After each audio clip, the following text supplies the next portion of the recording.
Ok, Google, por que que essa jumenta quando me vê fica só e se mijando? Essa bicha tá com dor de urina ou tá ficando doida, sabe? Oxi. Ela tá apaixonada por você?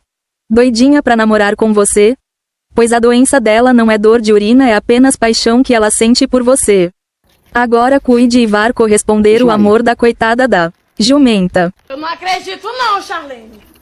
Agora lascou. Namorar com jumento, menos comigo, tá ficando doido. A jumenta tá apaixonada por tu, não sei o que. Ela quer namorar com tu, se lascar, a mulher tá ficando doida, é. Eu namoro com jegue, mas eu não gosto, não. Não, assim, feliz, olha. Eu namoro com jegue, não, vê se porque eu namoro com mulher, viu? Se lascar que é melhor. Agora sabe, eu me vejo que você.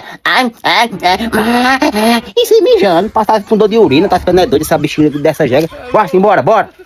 Não sei o que, não sei o que, não sei o que, não sei o que, não sei o que, não sei o que. Se lascar, rapaz. Bora, garoto!